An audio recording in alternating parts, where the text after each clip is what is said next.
Bonjour, bienvenue sur crypto-monnaies, j'espère que vous allez bien. Aujourd'hui, alors sans tarder comme d'habitude, on va aller voir le prix du XRP à 61 centimes en baisse de 1,3 depuis 24 heures ou moins 23% depuis 7 jours. Capitalisation du marché, 1,3 trilliard de dollars. Rien de spécial, les marchés sont toujours dans le rouge. On peut voir ici avec la heatmap que Bitcoin légèrement en hausse, là, 0,4%. Sinon, le reste, c'est pas super.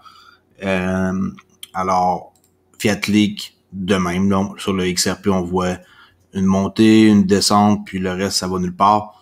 Un range, un petit range, là, 58 centimes à 63. OK. Les grands gagnants, présentement, c'est REP, qui va bien depuis quelques temps, là.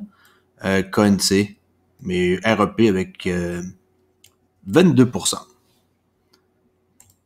On commence ici avec une nouvelle. On voit ici l'ancien directeur là, de la SEC, Bill Hinman, qui va être questionné prochainement par, dans le fond, le procès avec la SEC et Ripple. Alors ici, j'ai trouvé une entrevue qui date de 2018 avec la télévision CNBC qui dit pourquoi le Bitcoin et les autres crypto-monnaies ne sont pas des valeurs mobilières. Alors là, on voit le directeur de la SEC dans ce temps-là qui va répondre. Alors je vous montre ça à l'instant, j'ai mis le traducteur en français, OK? Pour vous mettre un peu dans le fond, le beat de qu'est-ce qui se passe, pour que vous compreniez mieux pour plus tard. Said in your speech that neither Bitcoin nor Ether would be considered securities and thus not under the purview of the SEC. Can you very briefly explain what your reasoning is? Sure, Bob. These are complex facts and circumstances tests, but when we look at Bitcoin or if we look at Ether and the highly decentralized nature of the networks, we don't see a third-party promoter where applying the disclosure regime would make a lot of sense. So we're comfortable in some sort of viewing these as items that don't have to be regulated as securities. Now, you also talked about initial coin offerings or ICOs, which are ways of raising money using cryptocurrencies.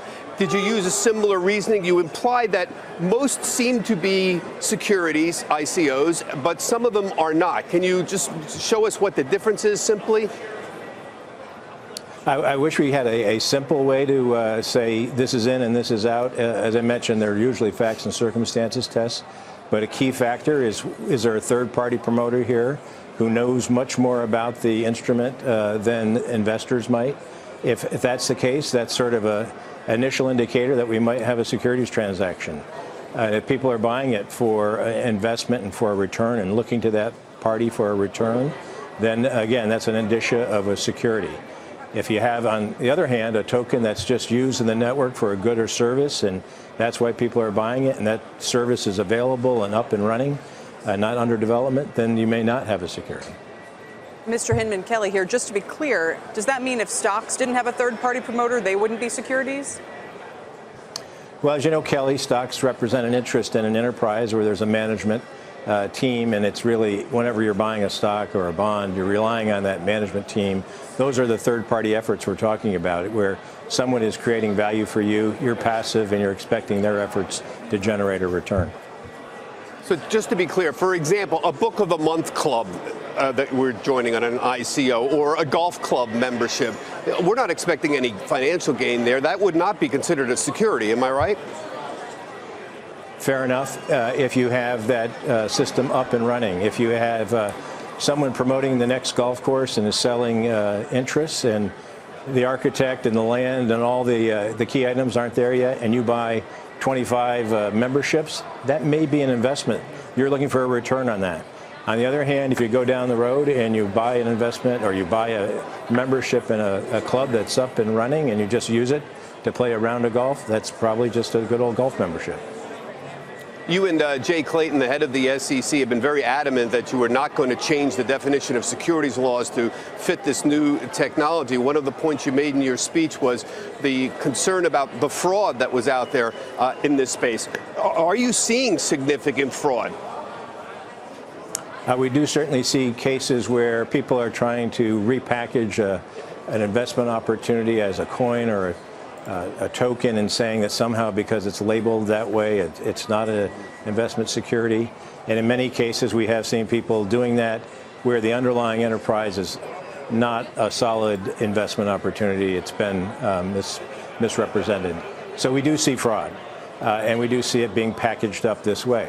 On the other hand, we think there's an enormous amount of promise in the distributed ledger technology and blockchain technology, and we meet frequently with legitimate parties here really trying to do something innovative, and we're trying to help them navigate the securities laws as they do so. Bon, vous voyez, c'est important que je vous montre ça, même si ça a pris 4 minutes. Au moins, vous avez une bonne idée de pourquoi le Bitcoin et les autres crypto-monnaies ne sont pas des valeurs mobilières, selon lui, là, l'ancien directeur de la SEC. Alors, dites-moi ce que vous en pensez. Je vais faire une vidéo super courte, c'était pour vous montrer cette vidéo-là. Et je vais refaire après ça, comme d'habitude, les nouvelles quotidiennes. Alors, dites-moi ce que vous en pensez de cet homme-là. Moi, j'ai vu quelques affaires vraiment là-dedans qui m'ont fait rire. Alors, commentez dans les commentaires et dites-moi qu'est-ce que vous en pensez. Si vous ne me connaissez pas encore, je m'appelle Crypto Ali. J'ai une chaîne ici YouTube avec 5000 abonnés depuis quelques temps. Merci pour ceux qui me suivent. Et comme j'ai dit, venez me rejoindre sur ma chaîne ou sinon sur Twitter à Olivier_XRP. Merci beaucoup et je vous parle à la prochaine vidéo. Au revoir.